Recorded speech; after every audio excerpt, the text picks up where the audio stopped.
Hai ganteng, ada 6 generasi di Indonesia yang wajib kalian ketahui.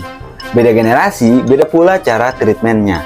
Seperti yang dikemukakan oleh Dr. Alexis Abramson dalam halaman BBC, seorang pakar yang dikenal sebagai pengelompokan generasi, adanya pembagian generasi dikarenakan kapan kita lahir akan mempengaruhi perilaku, persepsi, nilai, dan juga kebiasaan. Untuk itu, di Indonesia terdapat 6 generasi yang wajib kalian ketahui. Generasi yang pertama yaitu generasi Pre-Boomers. Generasi ini lahir sebelum tahun 1945.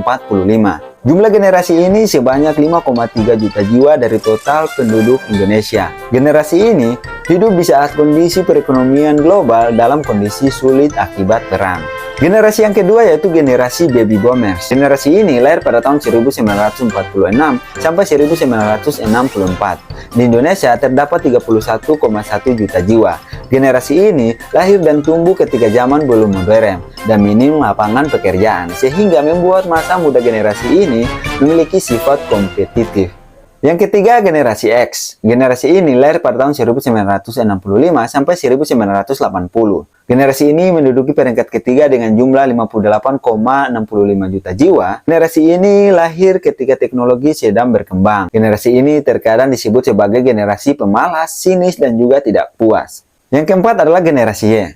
Sebanyak 58,65 juta jiwa. Generasi ini lahir pada tahun 1980 sampai 1996. Generasi ini biasanya disebut sebagai generasi milenial. Yang kelima adalah generasi Z. Generasi ini lahir pada tahun 1997 sampai 2012.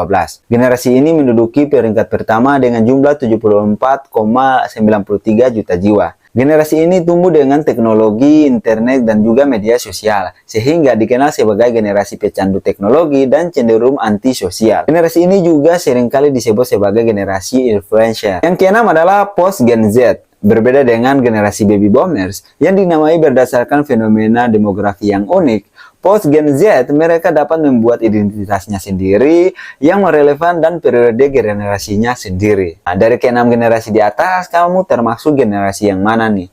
Absen dulu di kolom komentar.